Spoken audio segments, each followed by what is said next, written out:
welcome all to the presentation. This is Dr. Saranan. In this video I am going to explain how to solve a transportation model problem using MS Excel. Hope all are ready. Let me start with some basic understanding about a transportation model. So first point, transportation model deals with distribution of goods from several supply points. Supply points can be called origins or sources to a number of demand points can be called as a destination or sinks. The most common objective of any transportation model problem would be to reduce the transportation cost to the minimum from the source to destinations. Then, a transportation model problem has several practical applications like it can be used to locate where the new facility can be located, or it can be used in any supply chain management related problems where the decision is going to be very difficult, where to find or else where to locate the new warehouses, or where to locate a factory, or where to locate the office. So number of alternative sites would be under our considerations. So we have to choose a location so that the transportation cost is minimum. But there is a problem that always the demand and supply may not be equal. Sometimes demand may be more or sometimes supply can be more. If the demand and supply both are equal, we can call that it is balanced. If not, we can call that it is unbalanced. You can see how it works. There is various supply nodes and various demand nodes. From supply 1 it can reach to any demand nodes, and similarly from supply 2 it can reach to any demand nodes. So the availability is supply and the requirements is the demand. If it meets together, it is balanced. If anything is more, that's demand, or supply is more, then it can be called as unbalanced. Now let me start to explain the transportation model with a small problem. Okay, so this is the problem that I have taken into consideration to explain. Okay, so here you can see that there is three locations, D, E and F. So D, E and F is called supply points. Okay, it's called as supply points. A, B and C are called as demand points, or you can call it as origins. D, E and F are origins, A, B and C are destinations.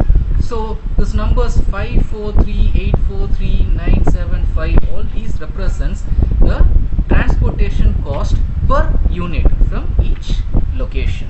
So which means from D to A, if you move a product, so the transportation cost of one unit is going to be 5, irrespective what the monetary term you are going to use, whether it is going to be rupees or in dollars, it is going to be 5.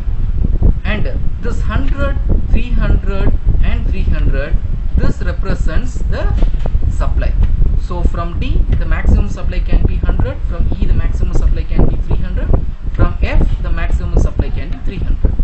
And this 300, 200 and 200 represents the demand. So the demand of the location A, so that's the destination A, is 300. So the demand of destination B is 200. The demand of destination C is 200.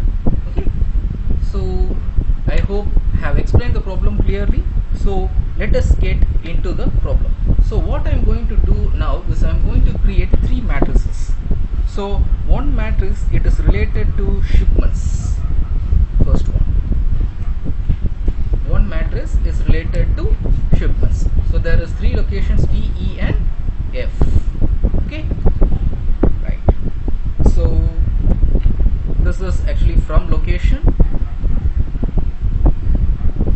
Okay, this is from locations D, E and F, or source or origins. So now it is going to move into three locations. So the demand points or destinations. So there is three destinations, A, B and C. Clear? So two matrices I am going to frame. Okay, two matrices. One, it is related to shipments. Okay, and the next matrix is it is going to be related to cost. Fine. So cost we have here, so 5, 4, 3 843975. I am just going to copy and paste here. Fine. Here what I am going to do is, so this is called as supply points. So supply, or it can also be called as flow outs, right? Similarly here it is demand, also it can be called as flow ins. Okay, so let us leave this cells blank. Here we will be getting the answers. Let me shade it with a different color. Okay, so here I am going to use a formula. So the demand here will be, sorry, the supply here, it is going to be the sum of the cells B11, C11 and D11. Similarly, right, E supply, it is going to be sum of these cells. So that is B12, C12, D12. Fine. The supply from location F is going to be sum of its respective cells. Clear? So this is supply or flow out. So now demand or flow in. So A, B and C. So again it's sum of the demand of A. Clear? Here equal to sum of all A, equal to sum of the demands of B.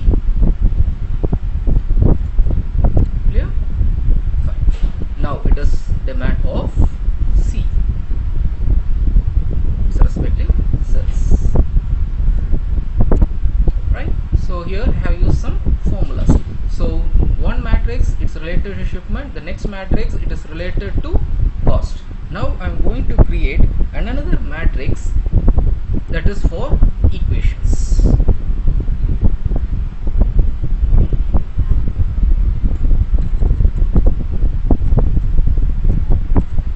See, before getting into the transportation model equation, so it is actually working in the logic of linear programming. Okay, so here there is, how many locations we have? We have 6 locations. So D, E and F. D, E and F are supply points. A, B and C are demand points. So there is 6 locations. Now we have to identify the flow ins. Right? What is flow in? Right? Flow in is actually the thing used here. The flow in is demands. You can see the demand is 0 for D, E and F. D, E and F are supply points. So which means from D, E and F the products is going to be moving out. So it is going to flow out, not flow in. So the flow in for D, E and F is going to be 0. Fine, right? So what is going to be the flow out now? So the flow out is the cell that we have used with the formula. For D it is going to be the cell E11. Okay, so equal to E11. Right. For E the flow out is going to be E12. For F the flow out is going to be E13. Okay, I have used formulas here. Let me shade it with a different color. Let us have a different color like this. Okay, let us fill a different color. Okay, so I am going to use a gray color to fill. Okay, then here A, B and C are demand points or destinations. So you can see for A, B and C the demand or flow ins are already given here. I have used a formula. You can see here. So the corresponding cell is B14. So equal to B14. Okay, so here it's equal to C14. Clear? So here it is equal to D14. So here again I have copied some formulas or from another cell. Okay, now coming back here, the flow out for A, B and C, there is no flow outs, they have flow ins. These are the locations, that is the demand locations, which are going to be filled.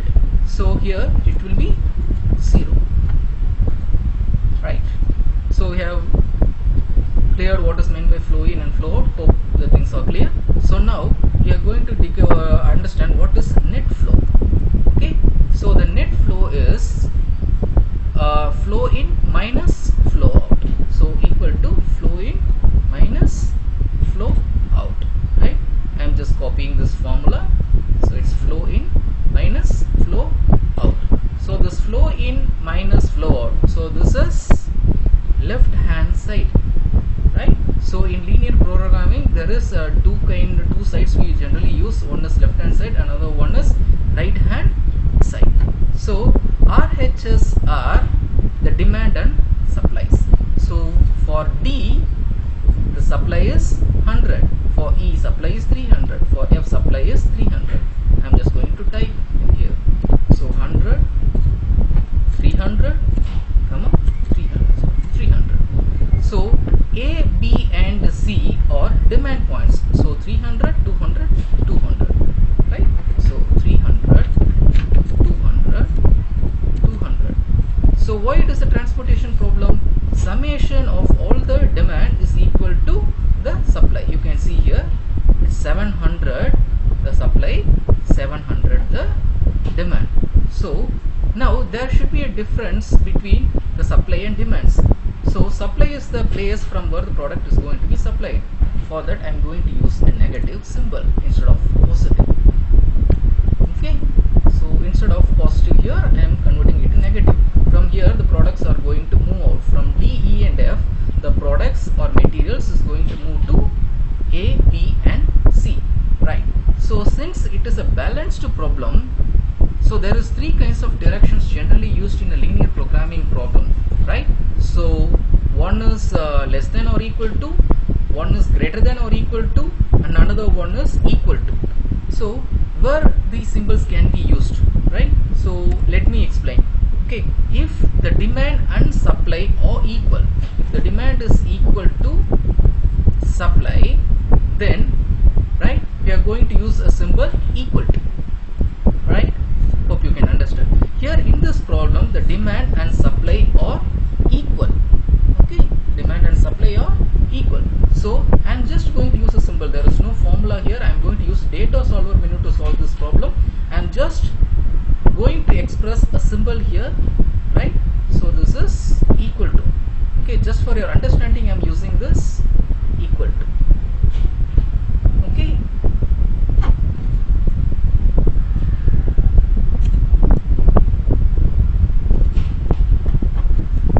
I am just using this as a symbol. Okay, so here I am just trying to explain, right? If the demand and supply are equal, right? So we will be using this equal to symbol in our data solver. If our supply is more, we will be using greater than or equal to. Fine. If our supply is less than demand, we are going to use the symbol less than or equal to. Okay. Let me explain when we are going to deal with the problem with supply greater or the demand is greater. Now in this problem, since it's a balanced transportation problem, both LHS and RHS is going to be equal. Okay, I hope the template is clear. Now we can move on into solve the problem using a menu called data solver. So it is available in the data menu. Okay, so data solver. Okay, so before moving on, I just forgot to explain one thing. Okay, so we need to declare a cell where we are going to get the answers. So objective, right? So the objective or the answer for a transportation problem is going to be the transportation cost should be to a minimum or to be an optimum level. So let us have the answer here. Okay, solution. I am going to use a formula equal to some product of all the demand and supplies that is going to be satisfied, comma, the respective unit cost. Okay, so here I am going to get the answer. Now everything will be 0. After getting into the solver menu, we can possibly get the answers. Okay, again I will try to have a different color. Okay, it will be an orange color. Fine. So let us get into the solver menu. Okay, solver, data solver. So where we are going to get the answers?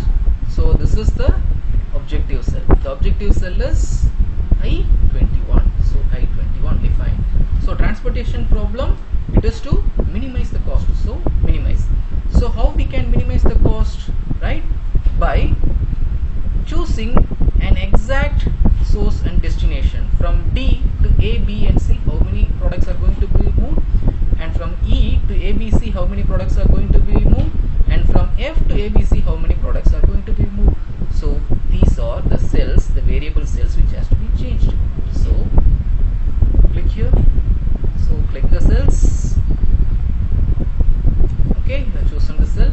Now we have to choose the constraint. Just go and click add. In add, cell reference is your left hand side. Okay, left hand side.